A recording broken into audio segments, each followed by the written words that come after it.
ইব্রাহিম আলাইহিস সালাতু ওয়াস সালাম চলে গেলেন ছুরি এবং রশি নিয়ে।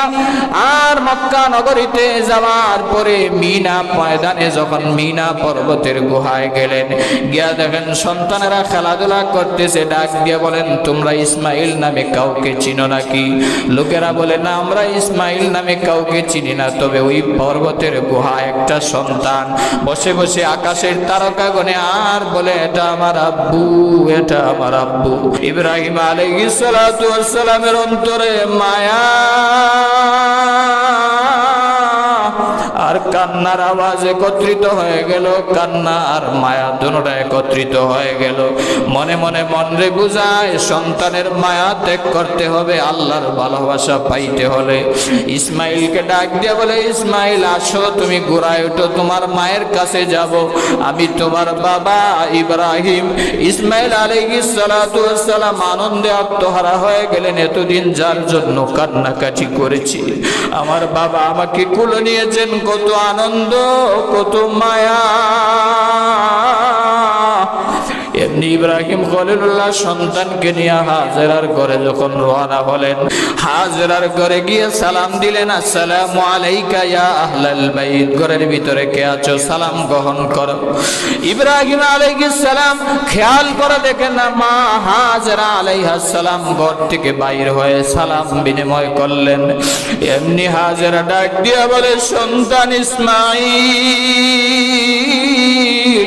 এটাই তোমার বাবা ইব্রাহিম খলিলুল্লাহ, আল্লাহর পয়গম্বর। আর দেরি করো না, যাও তোমার বাবার কোলে উঠো, বাবার কাছ থেকে দূরে থাকবা না। মা হাজেরা খেয়াল করে দেখলেন সন্তানকে আজ বাবা কোলে নিয়েছে, এর চাইতে বড় আনন্দ আর হইতে পারে না। এমনি ইব্রাহিম খলিলুল্লাহ মায়া ভরা কণ্ঠে চৌকের জর্জরিত পানি নিয়ে ডাক দিয়ে বলেন, হাজেরা, মালিকের দাওয়াতে যাব, দেরি করা যাবে না, সন্তানকে সাজায় দাও, সন্তানকে দ্রুত সাজায় যাও, মালিকের দাওয়াতে যাব। হাজেরা আলাইহিস সালাম খুশি হয়ে গেলেন, ভাবলেন দুনিয়ার কোনো দাওয়াতে হয়তো যাবেন। এমনি হাজেরা মনের আনন্দে আজ আত্মহারা হয়ে গেলেন, সন্তানকে নিজের ইচ্ছা মতো খুশি মতো সাজায় দিলেন। আতর গোলাপ সুরমা খুশবু লাগাইয়া ইসমাইলকে দাও গো বিবি সাজায়া, ইসমাইলকে দাও গো বিবি সাজায়া। সাহাবায়ে কেরাম প্রশ্ন করলেন, ইয়া রাসূলুল্লাহ, ইয়া হাবিবাল্লাহ, ও নবীজি, কুরবানি এটা কেমন জিনিস? وعن زيد بن أرقم رضي الله تعالى عنه قال قال أصحاب رسول الله صلى الله عليه وسلم ما هذه الأضاحي يا رسول الله। ও আল্লাহর নবী, বিশ্ব নবী, দু জাহানের সরকার নবী, হাবিবে কিবরিয়া নবী, অগনবীজি, কুরবানি এটা কেমন জিনিস? আমার নবীজি উত্তর দিলেন, ক্বালা সুন্নাতু আবিকুম ইব্রাহিম, এটা তোমাদের পিতা ইব্রাহিম খলিলুল্লাহ আলাইহিস সালামের সুন্নাহ। সাহাবায়ে কেরাম প্রশ্ন করলেন, ক্বালু ফামা লানা ফিহা ইয়া রাসূলুল্লাহ, ওগো নবীজি, কুরবানি করার মাধ্যমে আমাদের কি লাভ হবে, কি ফায়দা হবে? নবীজি বললেন, ক্বালা বিকুল্লি শারাতিন হাসানা, আল্লাহ কুরবানিকৃত পশুর প্রতিটা লোমে লোমে তোমাদেরকে আল্লাহ সওয়াব এবং নেকি দিয়া পরিপূর্ণ করে দিবেন। সুবহানাল্লাহ। সাহাবায়ে কেরাম আরো প্রশ্ন করলেন, ক্বালু ফাসসুফু ইয়া রাসূলুল্লাহ, ওগো নবীজি, তাহলে কি মেষ বা দুম্বার বেলায় কি প্রতি পশমে পশমে সওয়াব দিবেন? নবীজি বলেন, ক্বালা বিকুল্লি শারাতিন মিনাস সুফি হাসানা, প্রতিটা মেষ এবং ধুম্বার ভেড়ার প্রতিটা লুমে লুমে আমার আল্লাহ কোরবানিকারীকে সব দিয়া ধন্য করে দিবেন। সুবহানাল্লাহ।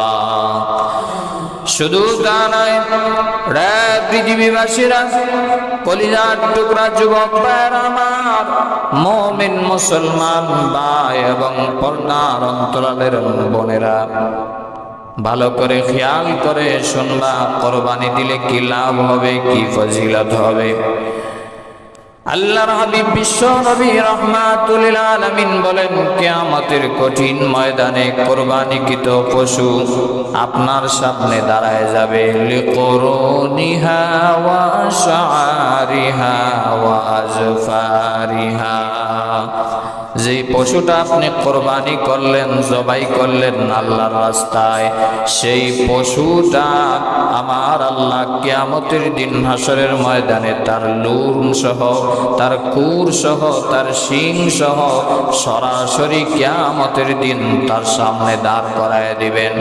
নবীজি আমার বলেন, ওই কোরবানিকৃত পশু দিয়া 30,000 বছরের ফুলসিরাতের ব্রিজের গোড়ায় দাঁড়ায় দেখবে কোরবানিকৃত পশুটা দাঁড়ায় আছে। এই জন্য আমার নবীজি বলেছেন, কোরবানিকৃত পশুটা মোটা তাজা যেন হয়, সবল যেন হয়।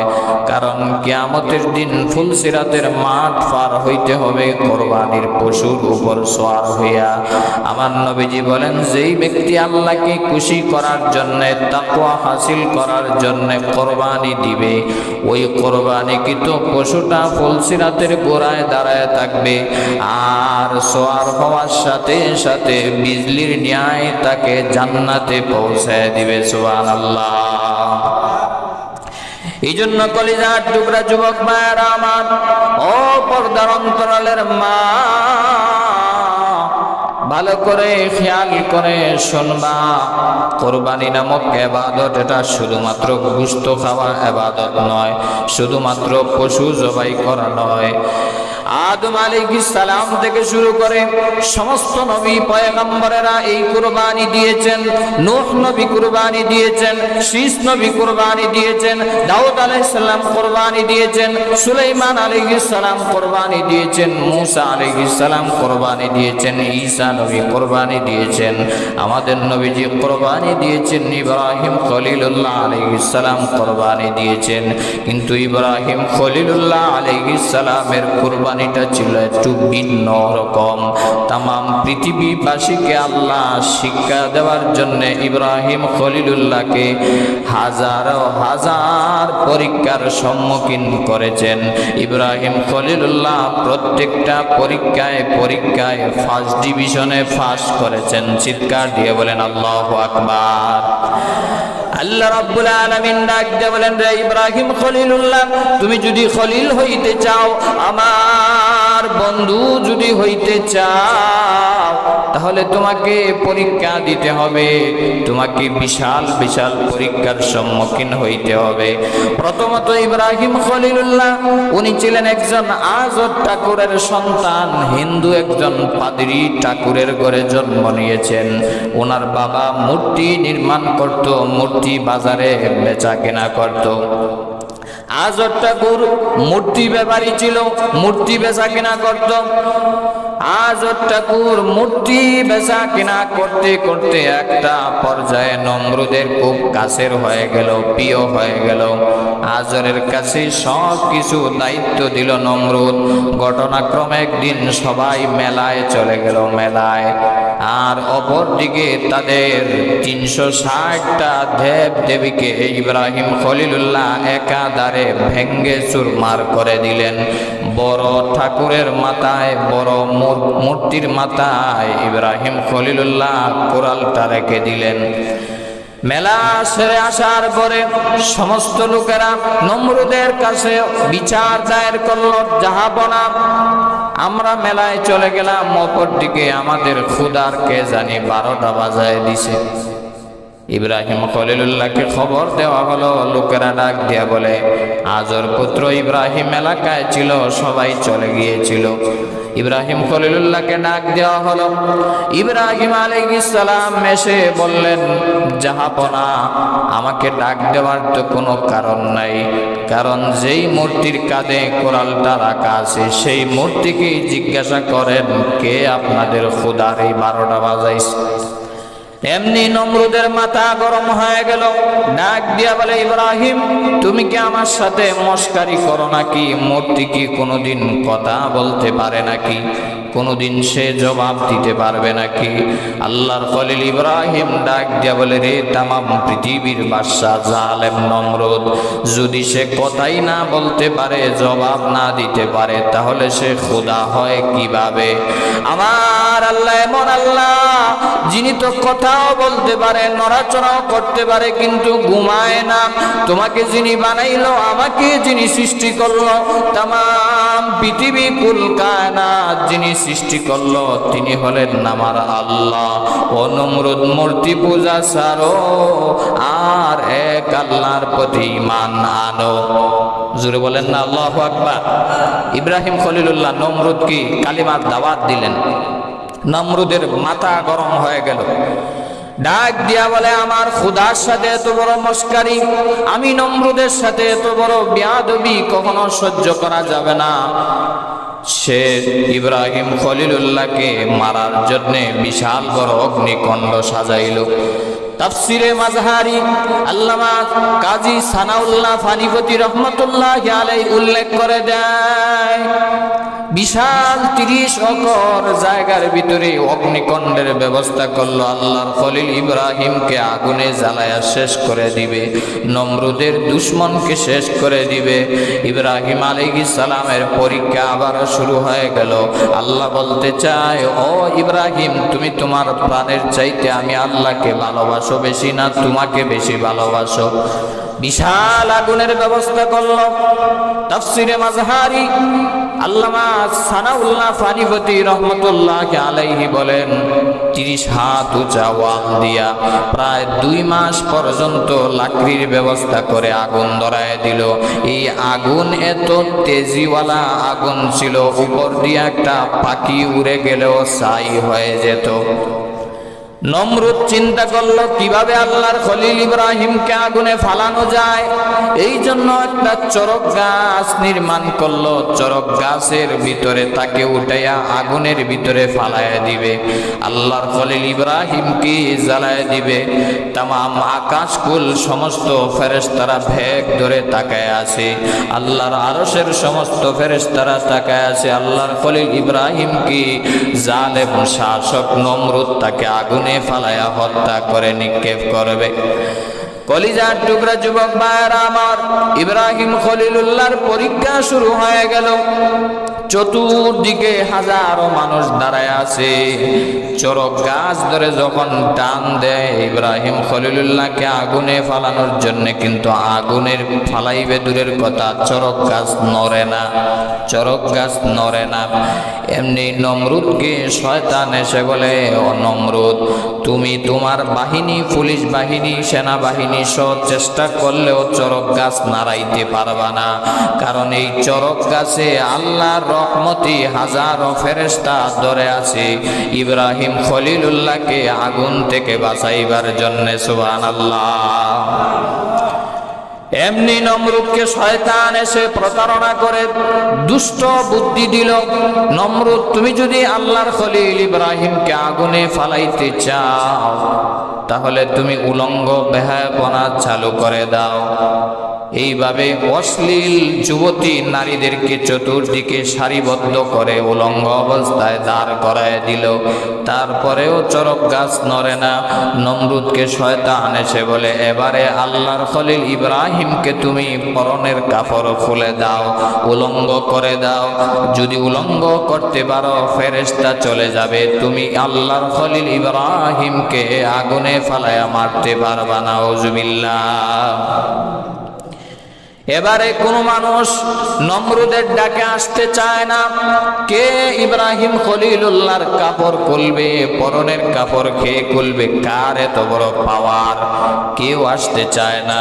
একটা কর্নার থেকে জন্মদাতা পিতা আজর ডাক দিয়া বলে, বাদশাহ জাহাপনা, আমি ইব্রাহিমের পরনের কাপড়, লজ্জাস্থানের কাপড় সরায় দিব। আল্লাহর খলিল ইব্রাহিম ডাক দিয়া বলে, ও প্রাণের বাবা, সন্তান যদি বিপদে পড়ে, কষ্টে পড়ে, তাহলে বাবা তাকে উদ্ধার করার চেষ্টা করে। আপনি আমার জন্মদাতা বাবা, আমার জীবনে মাকেও আমি দেখি নাই, আমার আপন বলতে পৃথিবীতে কেউ নাই। ও বাবা, আপনি তো একমাত্র আমাকে আগুন থেকে এখানে বাঁচানোর চেষ্টা করা দরকার ছিল। আপনি দেখা যায় আরো বেশি আগে আসতেছেন, চুরে শুনে না ধর্মের কাহিনী। ইব্রাহিম খলিলুল্লাহ আগায়া আসতেছে, ইব্রাহিম খলিলুল্লাহর বাবা আগে আসতেছে, নবীজিকে উলঙ্গ করবে। আল্লাহ রাব্বুল আলামিনের জালালিয়তের ভিতরে জজবা উঠে গেল, দয়া আর মায়া জজবা উঠে গেল। এমনি ইব্রাহিম খলিলুল্লাহ আলাইহিস সালাতু ওয়াস সালাম আল্লাহর সাহায্য পাওয়ার জন্য উপরের দিকে তাকায় রইলেন। জিবরাইল আলাইহিস সালাম এসে বলেন, নগো আল্লাহর পয়গম্বর ইব্রাহিম খলিলুল্লাহ, আপনাকে আগুন থেকে বাঁচানোর জন্য আমি জিবরাইল চেষ্টা করতে পারি, আগুন থেকে বাঁচানোর জন্য আমি জিবরাইল আপনাকে সাহায্য করতে পারি। ইব্রাহিম খলিলুল্লাহ ডাক দিয়ে বলে, রে জিবরাইল, তোমার সাহায্য নেওয়ার আমার দরকার নাই। যে আল্লাহ আমাকে সৃষ্টি করেছেন উনি কি আমাকে দেখেন না? উনি যদি খুশি তাকে একবার নয় 1000 বার আমি ইব্রাহিম আগুনে পুড়ে জ্বলতে রাজি আছি। আল্লাহর সাহায্য চাইলেন। ইন দ্য মিন টাইম আল্লাহ রাব্বুল আলামিন ইব্রাহিম খলিলুল্লাহ এই পরীক্ষাতেও ফাঁস হয়ে গেলেন। আল্লাহ আগুনের পিছনে একটা নোটিশ জারি করে দিলেন। কোরআন সাক্ষী দেয়, কুলনা ইয়া নারু কুনি বারদাও ওয়া সালামান আলা ইব্রাহিম। হে আগুন, ঠান্ডা হয়ে যাও, আরামদায়ক হয়ে যাও। যেমনি মাত্র আগুনের পিছনে নোটিশ আসলো, আগুন ফুলের বাগানে পরিণত হয়ে গেল। চিৎকার দিয়ে বলেন আল্লাহু আকবার। বা সুলাইমা দাদে মুলক সরওয়ারি, বা সুলাইমা দাদে মুলক সরওয়ারি, শুদমতি এ খাতমুশ দেওয়াফরি, শুদমতি এ খাতমুশ দেওয়াফরি, বা খলিলাস নারেরা গুলজার কার। আল্লাহর খলিল ইব্রাহিম আলাইহিস সালাতু ওয়াস সালামের জন্য আগুন আরামদায়ক হয়ে গেল, ফুলের বাগানে পরিণত হয়ে গেল। যেমনি মাত্র ইব্রাহিম খলিলুল্লাহকে আগুনের ভিতরে নিক্ষেপ করলো, আগুন আল্লাহর খলিল ইব্রাহিমের একটা পশম জ্বালায় নাই। সুবহানাল্লাহ। উপর থেকে নমরুদ ডাক দিয়া বলে, কিরে আগুন, তোর ভিতরে কি ক্ষমতা নাই? শক্তি হারিয়ে ফেলছো? আগুন ডাক দিয়া বলে, আমি শক্তি হারাই নাই, আমার দৈহিক শক্তি হারাই নাই। আমাকে যিনি সৃষ্টি করেছেন, তোমাকে যিনি সৃষ্টি করেছেন, উনি বলেছেন আল্লাহর খলিল ইব্রাহিমের জন্য একটা পশম না জ্বালাই, আমার শক্তি আমি হারাই নাই। যদি বিশ্বাস না করো নমরুদ, তুমি আইসা দেখতে পারো, তুমি সহ তাম পৃথিবী জ্বালায় দিতে পারি, কিন্তু আল্লাহর খলিল ইব্রাহিমের একটা পশম জ্বালানোর ক্ষমতা আমার নাই। সুবহানাল্লাহ। ইব্রাহিম খলিলুল্লাহ পরীক্ষাতে ফাঁস হয়ে গেলেন। এমনি সফর শুরু করে দিলেন, রব্বি ইন্নী সায়াহদিন। যেই জালেম আমাকে আগুনে ফালাইয়া মারতে চায়, সেই জালেমের দেশে আর আমি থাকতে চাই না। সফর শুরু করে দিলেন। লম্বা ঘটনা। বিবি সারা আলাইহিস সালাম বিশ্ব সুন্দরীর সাথে দেখা হলো, বিবাহ হলো। সুন্দরী বিশ্ব সুন্দরীর সাথে বিবাহ সাক্ষাৎ হওয়ার পরে ওনার সাথে জীবনযাপন শুরু হলো। তারপরে অতিমধ্যে দেখা হয়ে গেল হাজার সারা আলাইহিস সালামের সাথে সারা ওনার খাদেমা ওনার সেবক হাজেরার সাথে ইব্রাহিম খলিলুল্লাহকে বিবাহ করায় দিলেন। নবীজির আবারও পরীক্ষা শুরু হয়ে গেল। ইব্রাহিম খলিলুল্লাহ আলাইহিস সালাতু ওয়াস সালাম প্রায় 80 থেকে 90 বছর পর্যন্ত আমার দয়ার আল্লাহর কাছে চাইতেছেন, রব্বি হাবলি মিনাস সালিহিন, ও আল্লাহ আমাকে নেককার একটা সন্তান দান করুন। ইব্রাহিম খলিলুল্লাহ কাঁদতে কাঁদতে প্রায় 80 বছর বয়সে আমার আল্লাহ দোয়া মঞ্জুর করলেন। সুবহানাল্লাহ। আল্লাহ বলেন ফাবাশশারনাহু বিগুলামিন হালিম, একজন সন্তানের নেককার সন্তানের সুসংবাদ গ্রহণ করুন। একজন বর্দবাড়ি, একজন সবরওয়ালা, ধৈর্যওয়ালা, সুন্দর ফুটফুটে একজন সন্তান আমি আল্লাহ তোমাকে দিব, যার নাম রাখবা ইসমাইল। সুবহানাল্লাহ। পয়গম্বরের সন্তান, সাধারণ ঘরের সন্তান নয়, এত সুন্দর ছিল মা বাবা সন্তানের চেহারার দিকে তাকাইলে খিদা নিবারণ হয়ে যাইত। সুবহানাল্লাহ। এত সুন্দর ছিল ইসমাইল আলাইহিস সালাম। ইসমাইল আলাইহিস সালাতু ওয়াস সালামের বয়স যখন 1 বছর হয়ে গেল, কত মায়ার সন্তান, 80 বছর বৃদ্ধ বয়সে একজন সন্তান পাইলেন আল্লাহর কাছে কাঁদতে কাঁদতে। যাদের সন্তান হয় না এরাই একমাত্র বুঝতে পারে সন্তানের কত মায়া, কত দরদ। বৃদ্ধ বয়সে সন্তান পাওয়ার পরে আল্লাহ অর্ডার দিলেন, ও ইব্রাহিম খলিলুল্লাহ, তুমি যদি বন্ধু হইতে চাও, দুষ্ট হইতে চাও, খলিল হইতে চাও, শিশু ইসমাইল এবং তোমার স্ত্রী হাজেরাকে নির্বাসন দিয়ে দাও। আল্লাহ বলেন গায়রি জি জারইন ইনদা বাইতিকাল মুহাররাম, এমন জায়গায় নির্বাসন দিয়ে দাও যেই জায়গায় মানুষের বসবাস নাই, বৃক্ষ নাই, তরলতা নাই, কোনো কিছুই নাই। এমন জায়গায় তোমার শিশু সন্তান ইসমাইল এবং হাজেরাকে নির্বাসন দিয়ে দাও। কোনো কথা নাই, বার্তা নাই। ইব্রাহিম খলিলুল্লাহ আল্লাহর পরীক্ষায় ফাঁস হওয়ার জন্য সন্তান এবং স্ত্রীকে নিয়ে মিনা পর্বতের দিকে রওনা হয়ে গেলেন। আল্লাহু আকবার। ইসমাইল আলাইহিস সালাম এবং মাকে ওই মিনা পর্বতে মক্কা নগরীতে নিয়ে রওনা হয়ে গেলেন। মক্কা নগরীতে এমন জায়গায় নিয়ে গেলেন, সাফা এবং মারওয়ার মধ্যবর্তী স্থানে নিয়ে গেলেন, পাহাড়ের চূড়ায় উঠলেন। এমন জায়গায় সন্তান এবং স্ত্রীকে কে রেখে আসবে একবার চিন্তা করে দেখেন। যার সন্তান হয় না উনি 80 বছর বয়সে সন্তান পাইলেন। আবার আল্লাহর পক্ষ থেকে অর্ডার আসলো, সন্তানকে দূরে সরায় দাও, তুমি থাকতে পারবা না, তুমি চলে আসো। এমন জায়গায় নির্বাসন দিবা যেখানে মানুষের বসবাস নাই, যেখানে হিংস্র প্রাণী বসবাস করে, এমন জায়গায় নির্বাসন দিবা।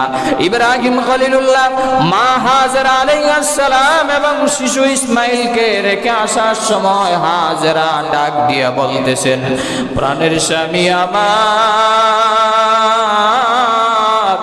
কোথায় রেখে যাও? যেখানে মানুষ নাই, বসবাসের জায়গা নাই, খাবার শেষ হয়ে গেলে কি করব? আল্লাহর পক্ষ থেকে অর্ডার এসেছে, ও খলিলুল্লাহ কথা বলতে পারবা না।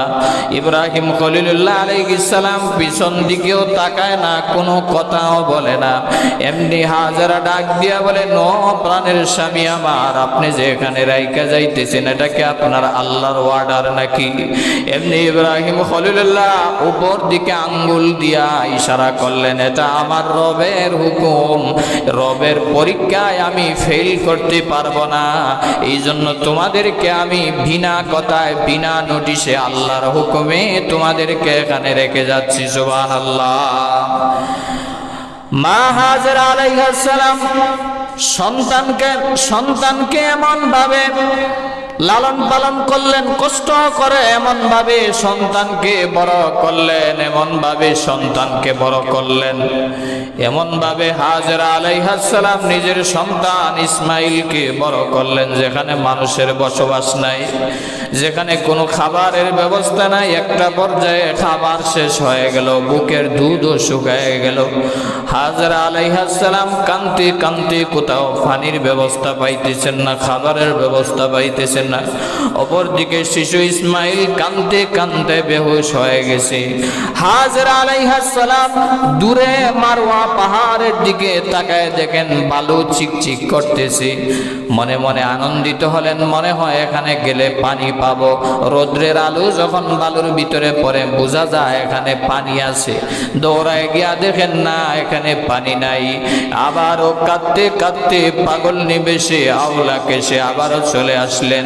তাকায় দেখেন সাফা পাহাড়ের দিকে আবারও পানির ঝিকঝিক বোঝা যায়।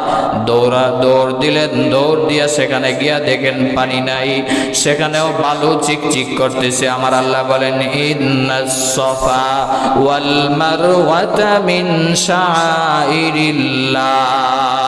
আমার হাজেরা যেইভাবে সাফা এবং মারওয়ায় দৌড়াইছে আমি আল্লাহ খুশি হয়ে গেছি। ও পৃথিবীর হাজিরা, আমার হাজেরার মতো দৌড়াও। যদি আমার হাজেরার মতো না দৌড়াইতে পারো, লক্ষ টাকা দিয়া হজ করলেও আমি আল্লাহ হজ কবুল করব না। সুবহানাল্লাহ। হাজরা আলাইহিস সালাম পাগল নিবেশে আওলাকে সে দৌড় দিতেছেন, আর পানির কোনো ব্যবস্থা পাইতেছে না। ইসমাইল আলাইহিস সালাম কাঁদতে কাঁদতে দুটোটা পা লড়াইতেছেন। বাচ্চারা যখন পা নাড়ায় দেখবেন মাটিতে টাস টাস আওয়াজ হয়, ঠিক না বেঠিক? ইসমাইল আলাইহিস সালাম হাত দিয়া পা দ্বারা যখন জমিনে আঘাত করলেন, আল্লাহ কুদরতিভাবে জমজমের পানি চালু করে দিলেন, জান্নাতি পানি চালু করে দিলেন। চিৎকার দিয়ে বলেন আল্লাহু আকবার। এমনি হাজরা আলাইহিস সালাম দূর থেকে তাকায় দেখেন পানি চলে এসেছে। ইসমাইলকে পানি চতুর্দিক থেকে ঘিরে ফেলেছে। উনি ছিলেন হিব্রু ভাষার অধিকারী। হাজরা আলাইহিস সালাম পানির কাছে এসে বললেন জামজাম, মানে থাম থাম। ওনার ভাষায় উনি যখন বললেন, আল্লাহ ওনার ভাষাটাকেও এত পছন্দ করেছেন, কিয়ামতের আগ পর্যন্ত এই পানির নাম আল্লাহ জমজমের পানি দিয়া নামকরণ করেছেন। সুবহানাল্লাহ। জমজমের পানির এত ফজিলত, এত কুদরত, এটা দিয়া পিপাসাও নিবারণ হবে, ক্ষুধাও নিবারণ হবে। চিৎকার দিয়ে বলেন আল্লাহু আকবার। এই কুদরত কার? আরো জোরে বলেন কার? এ কুদরত কি তামাশা হায়, এ কুদরত কি তামাশা হায়, মদীনে কি গলি মে এ জন্নত কি নমুনা হায়, এ জন্নত কি নমুনা হায়, মদীনে কি নমি মে। এই কুদরত মহান আল্লাহর, এই জমজমের পানির এত পাওয়ার, তাম পৃথিবীর সমস্ত মানুষেরা জমজমের পানি নিতে থাকে। প্রতি বছর lakh lakh million million trillion trillion পানি চলে যায় পৃথিবীর আনাচে কানাচে। তারপরে দরিয়া শুকায় যাওয়ার কথা, সাগর শুকায় যাওয়ার কথা, জমজমের পানি এক ফোঁটাও কমেও না বাড়েও না, যেভাবে আছে সেইভাবেই রয়েছে। সুবহানাল্লাহ। সাহাবায়ে কেরামের ভিতরে কেউ প্রশ্ন করলেন, ইয়া রাসূলুল্লাহ, এই জমজমের পানির থলি কোথায়? রাসূলুল্লাহ সাল্লাল্লাহু আলাইহি ওয়াসাল্লাম বললেন, এই জমজমের পানির থলি সরাসরি জান্নাতের হাউজে কাউসারের পানির সাথে কালেকশন করা। সুবহানাল্লাহ। জমজমের পানির এক নাম্বার পাওয়ার, এক নাম্বার উপকার হলো পিপাসাও মিটবে, ক্ষুধাও মিটবে। দুই নাম্বারে জমজমের পানি খাইতে হবে, সুন্নত হলো দাঁড়ায় খাওয়াটা হলো সুন্নত। অন্যান্য খাবার বসে খাওয়া সুন্নত, জমজমের পানি দাঁড়ায় খাওয়া সুন্নত। তিন নাম্বার হচ্ছে জমজমের পানি পান করার আগে যেই নিয়ত করে সে পান করবে, সেই নিয়ত আল্লাহ পূর্ণ করে দিবে। জোরে বলেন না সুবহানাল্লাহ। 25টা উপকার আছে। 4 নাম্বার উপকার হলো সমস্ত রোগের শিফা হলো জমজমের পানি। আপনি যদি অসুখের রোগের কথা মনে করে জমজমের পানি পান করেন, যে আল্লাহ আমি ওষুধ না খেয়ে আমি পানি পান করলাম, আপনার ইয়াকিন অনুযায়ী, বিশ্বাস অনুযায়ী আল্লাহ আপনার রোগকে ভালো করে দিবেন। সুবহানাল্লাহ বলবেন না? এলো জমজমের পানির ব্যবস্থা আল্লাহ করে দিলেন। ইব্রাহিম খলিলুল্লাহ দোয়া করেছিলেন, রব্বি ইন্নী আসকানতু মিন যুররিয়াতি বিওয়াদিন গায়রি জি যারআইন ইনদা বাইতিকাল মুহাররম।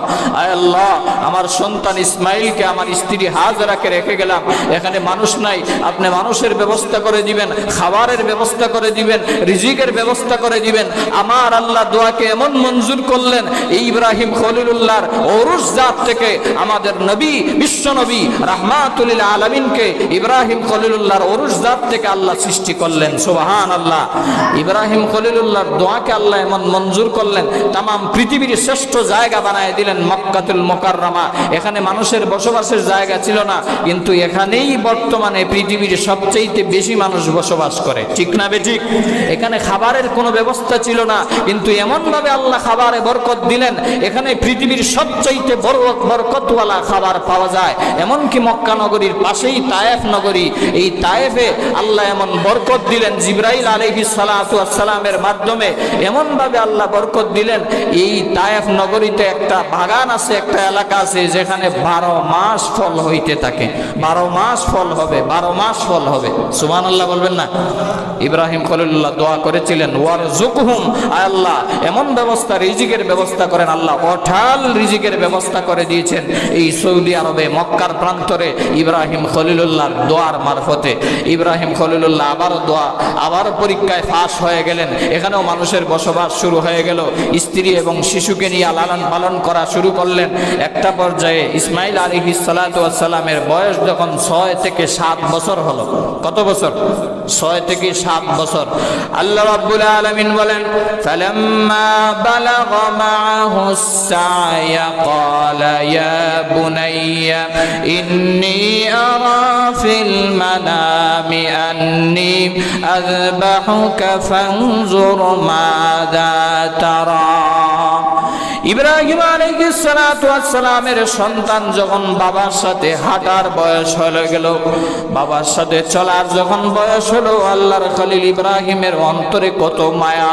না জানি আমার সন্তান কত বড় হয়েছে, দেখতে মনে হয় নাদুস নুদুস হয়েছে। আমার সন্তানকে কত বছর হয়ে গেল আমি দেখতে পাই নাই। ইব্রাহিম খলিলুল্লাহর অন্তরে মায়া আর মায়া যখন ভাবতে লাগলেন, তখনই আল্লাহর পক্ষ থেকে জিলহজের 8 তারিখ রাত্রিতে স্বপ্নে দেখলেন, ও ইব্রাহিম খলিলুল্লাহ, তুমি যদি আমার বন্ধু হইতে চাও, দুষ্ট হইতে চাও, তোমার প্রিয় বস্তু আমি আল্লাহর রাস্তায় কোরবানি দাও। 8 তারিখ স্বপ্ন দেখার পরে উনি পরবর্তীতে 100টা উট কোরবানি দিলেন। আবার 9 তারিখ স্বপ্নে দেখলেন, তোমার প্রিয় বস্তু আমার রাস্তায় কোরবানি দাও। আবারও 100টা উট কোরবানি দিলেন।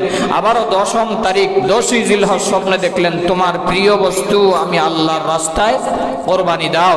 10 তারিখ জিলহজের যখন স্বপ্নে দেখলেন, ইব্রাহিম খলিলুল্লাহ বুঝার আর বাকি লইল না।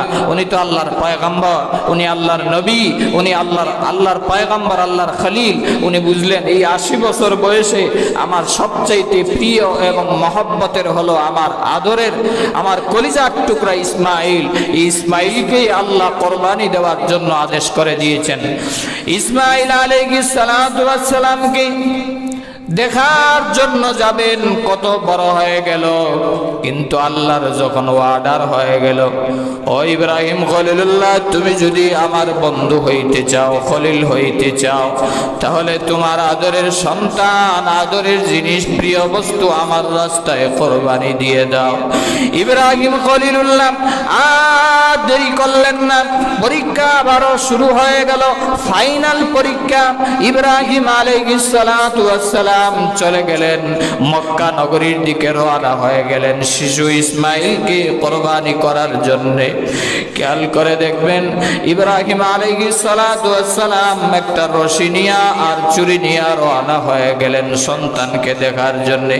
মনের ভিতরে মন রে বুঝায়, মন, আমার সন্তানের বয়স 6 থেকে 7 বছর হয়ে গেল, একটা দিন আমার সন্তানকে কুলে নিলাম না, একটা দিন আমার সন্তানকে আমি দেখলাম না, হয়তো না জানি কত বড় হয়ে গেছে আমার সন্তান।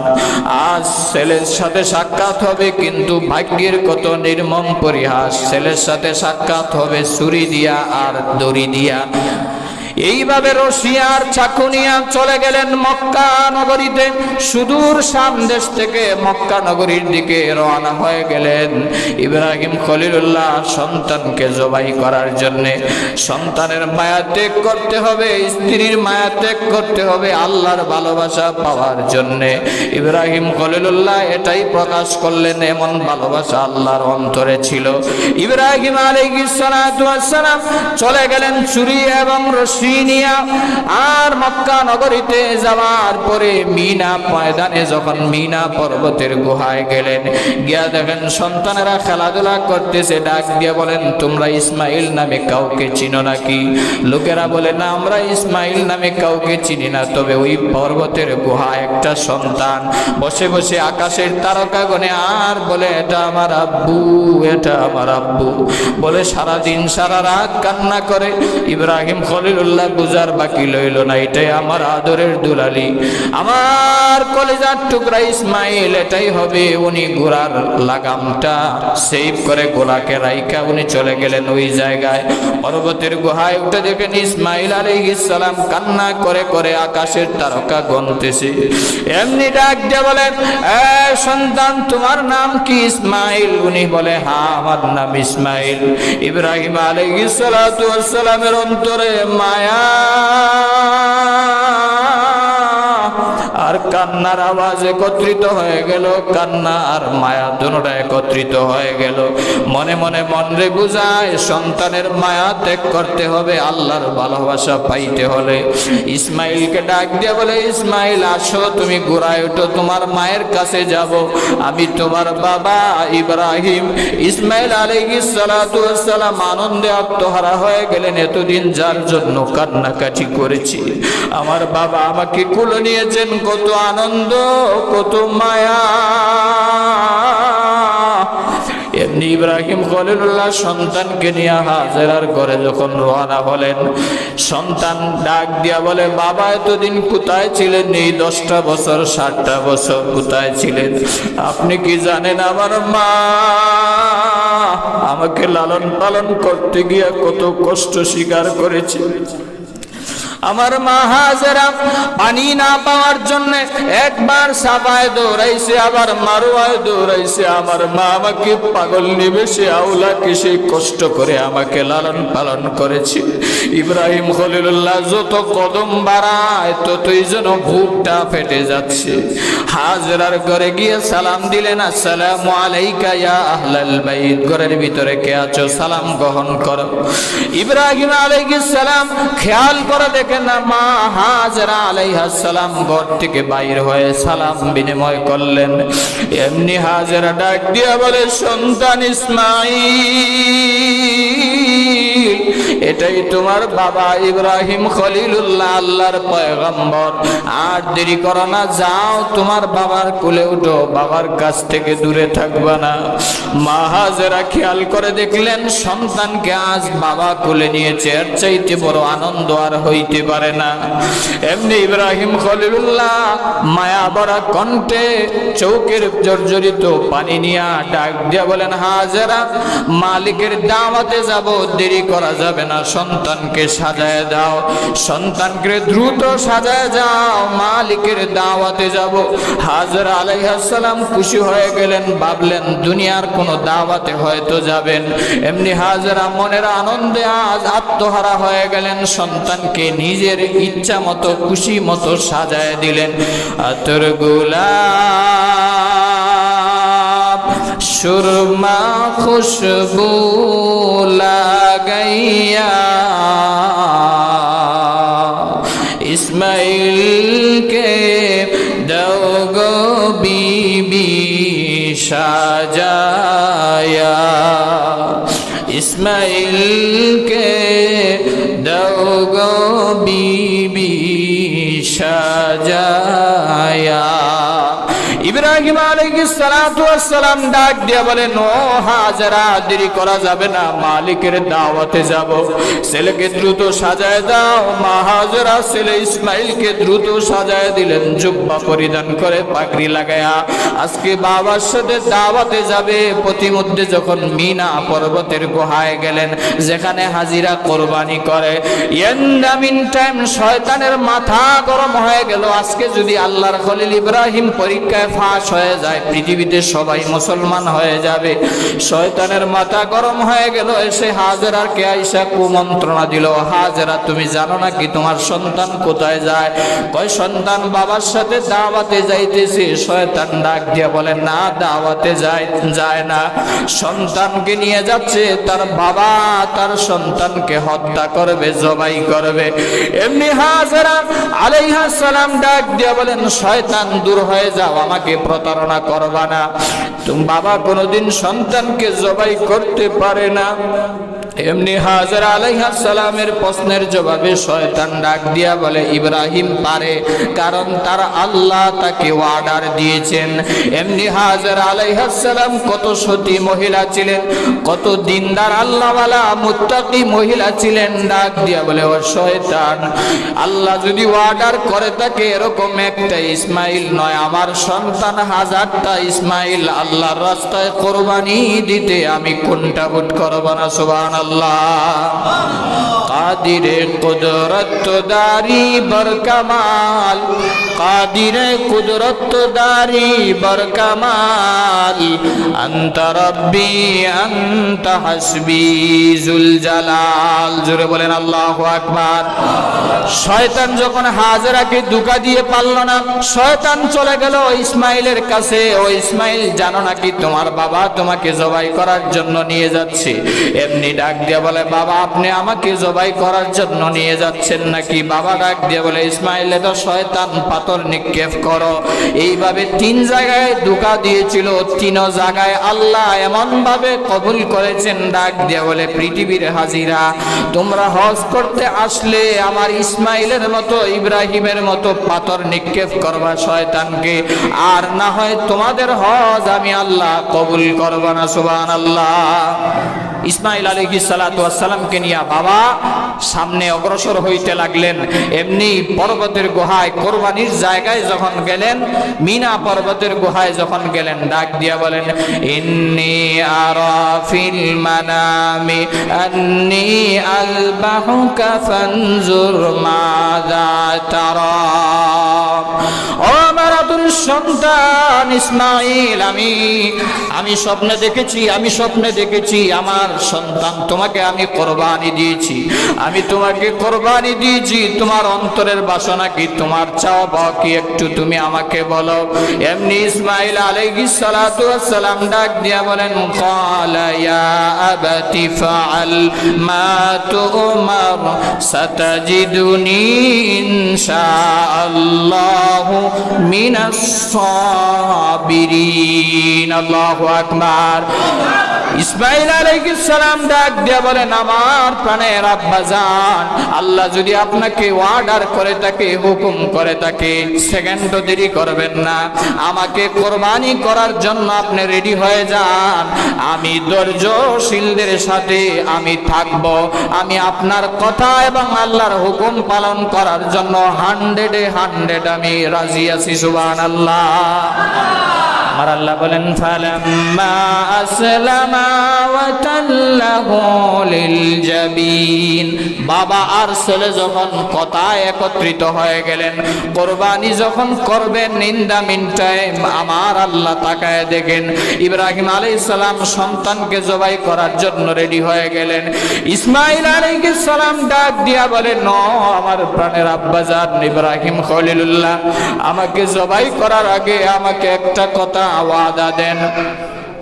আমাকে একটা কথা ওয়াদা দেন, আমাকে একটা কথা ওয়াদা দেন, একটা ওয়াদা দেন আমাকে। আমার স্ত্রী, আমার মা হাজরা আলাইহিস সালামকে আপনি বলে আসেন নাই, আপনি যদি আগে বলতেন তাহলে হাজরা আলাইহিস সালামকে, আমার মাকে আমি বলতে পারতাম। আপনি আমাকে জবাই করার জন্য নিয়ে আসছেন, আমার মাকে তো আমি বলে আসতে পারি নাই, বিদায় নিয়ে আসতে পারি নাই। এমনি হাজরা আলাইহিস সালামের সম্পর্কে ডাক দিয়া বললেন, নো আমার বাবা যান, আপনি আমার মাকে গিয়া বলবেন আমি ইসমাইল কোরবানি হয়ে গেছি, কিয়ামতের দিন মায়ের সাথে সাক্ষাৎ হবে, আমার জামাটা মায়ের কাছে ফিরে দিবেন। এমনি ইসমাইল আর ডাক দিয়া বলেন, ও ইব্রাহিম খলিলুল্লাহ, আপনি আল্লাহর পয়গম্বর, আপনি আমাকে কোরবানি করার সময় মায়া লেগে যাবে, দরদ লেগে যাবে, এই জন্য আমার চেহারাটা আপনি মাটির দিকে ঘুরায় দেন, আমার হাত পা গুলা বেঁধে নেন, যাতে করে আমি হাত পা নড়াচড়া না করি। আমি যদি হাত পা নড়াচড়া করি, আমার চেহারা যদি আপনার দিকে থাকে, আপনার মায়া লেগে যাবে, কোরবানি করতে পারবেন না। আমার হাত পা দিয়ে আঘাত করলে বেয়াদবি হয়ে যাবে। ইসমাইল আলাইহিস সালাম, ইব্রাহিম খলিলুল্লাহ যখন কোরবানির জন্য রেডি হয়ে গেলেন, আমার আল্লাহ তাকায় দেখলেন ইব্রাহিম নাসুর বান্দা ছাড়বে না, আমার পরীক্ষায় ফাঁস হয়ে গেছি। আমি তো ইসমাইলের জবাই চাই না, আমি চাই তার মহব্বত সন্তানের চাইতে আমার বেশি না, সন্তানের মহব্বত বেশি, এটাই আমি চাই। আল্লাহ রাব্বুল আলামিন ডাক দিয়ে বলেন, জিবরাইল যাও, জান্নাত থেকে আমার ইসমাইলের জন্য, ইব্রাহিমের জন্য জান্নাত থেকে একটা দুম্বা নিয়ে আসো। এই দুম্বাটা নিয়ে ইসমাইল আলাইহিস সালাতু ওয়াস সালামের গলার উপরে ইব্রাহিম খলিলুল্লাহর ছুরির নিচে দিয়ে দিবা, যাতে করে ইসমাইলের একটা পশম যেন না কাটে। সুবহানাল্লাহ। জিবরাইল আলাইহিস সালাতু ওয়াস সালাম তখন ছিলেন সিদরাতুল মুনতাহায়, সাত আকাশের উপরে। ডাক দিয়া বলেন, আমি 600 নূরের পাকা একসাথে নামাইলাম, কয়েকবার নাড়া দিয়া জমিনে আসলাম, আইসা মিনা বাজারের ময়দানে এসে দেখি এখনো ইব্রাহিম খলিলুল্লাহর ছুরি ইসমাইল আলাইহিস সালাতু ওয়াস সালামের গলায় এখনো লাগানো আরম্ভ হয় নাই। সুবহানাল্লাহ। এমনি জিবরাইল আলাইহিস সালাম আকাশ থেকে এসে বলেন, আকাশ থেকে নেমে বলেন, আল্লাহু আকবার। ইব্রাহিম খলিলুল্লাহ যেমনি ছুরি লাগাইলেন গলায়, এমনি বিশাল আল্লাহু আকবারের আওয়াজ শুনলেন। উনি থমকে গেলেন, মিনা বাজারে তো কেউ নাই, কে এখানে আওয়াজ দিল? ছুরি চালাইতেছেন কিন্তু ছুরি তো ইসমাইলকে জবাই করতেছে না। রাগ করে যখন ফালাইয়া দিলেন, পাথর 2 টুকরা হয়ে গেল। আবার দ্বিতীয়বারের জন্য প্রস্তুতি হলেন, ডাক দিয়া বলেন, ছেলে এবার রেডি হও, ফাইনাল, তোমার রক্ত দেখার আগ পর্যন্ত আমি তোমাকে ছাড়ব না। আল্লাহর পরীক্ষায় ফাঁস হওয়া লাগবে। ইব্রাহিম আলাইহিস সালাম যখন ছুরি লাগাইবেন, সাথে সাথে আল্লাহ রাব্বুল আলামিন জান্নাতি দুম্বা নিচে দিয়া দিলেন। সুবহানাল্লাহ।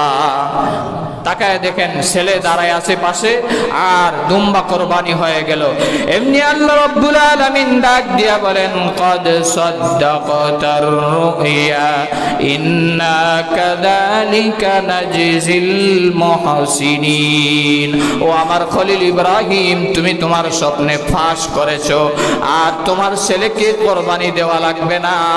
তুমি তোমার স্ত্রী হাজরাকে বলে এসেছিলা, মালিকের দাওয়াতে এসেছো, যাও সন্তানের মা হাজরা কাঁদতে কাঁদতে বেহুশ হয়ে গেছে, যাও আর দেরি নয়, আমি মালিকের পক্ষ থেকে দুম্বা হাদিয়া দিয়া দিলাম, এটাই বলবা মালিকের পক্ষ থেকে তোমাদের সবাইকে দিয়েছি, তোমরা এটা দিয়ে আহার করবা। আর তুমি ইব্রাহিম খলিলুল্লাহকে জগৎ বিখ্যাত জাতির পিতা আমি বানায় দিলাম। সুবহানাল্লাহ। ইব্রাহিম খলিলুল্লাহ আলাইহিস সালাম কোরবানি করলেন, কোরবানি আল্লাহর দরবারে মঞ্জুর হয়ে গেল। আল্লাহ বলেন, ইন্নামা ইয়াতাকাব্বালুল্লাহু মিনাল মুত্তাকিন, তাকওয়া যাদের অন্তরে আছে তাদের কোরবানি একমাত্র আল্লাহর দরবারে পৌঁছবে। আল্লাহ বলেন, লা ইয়ানালাল্লাহু লুহুমুহা ওয়ালা দিমাউহা ওয়ালাকি ইয়ানালুহুত তাকওয়া মিনকুম, তোমাদের গোশত রক্ত কোনো কিছুই আমার কাছে আসে না, শুধু আসে অন্তরে তাকওয়া। উনি নবী হইয়া সন্তানকে কোরবানি দেওয়ার জন্য রাজি হয়েছেন, আমরা তো আর সন্তানকে কোরবানি দেওয়ার জন্য রাজি হতে পারবো না। এই জন্য আল্লাহ এত বড় পরীক্ষাও দেন নাই।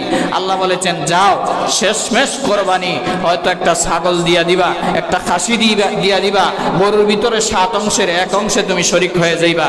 তবে ইব্রাহিম খলিলুল্লাহ যেরকম ত্যাগ স্বীকার করেছে, যেরকম ভালোবাসার বহির প্রকাশ দেখিয়েছে, ঠিক তেমনি তোমার অন্তরও আমার ভয় থাকতে হবে। তুমি কি গোশত খাওয়ার জন্য কোরবানি দিচ্ছ? তুমি কি মানুষকে দেখানোর জন্য কোরবানি দিচ্ছ, নাকি আমি আল্লাহকে খুশি করার জন্য কোরবানি দিচ্ছ? এটাই আমি আল্লাহ দেখতে চাই। এই জন্য আল্লাহ বলেন ফাসাল্লি লিরাব্বিকা ওয়ানহার, আগে নামাজ পড়ুন নগনবীজি, তারপরে কোরবানি করুন। আগে কোরবানি না আগে নামাজ?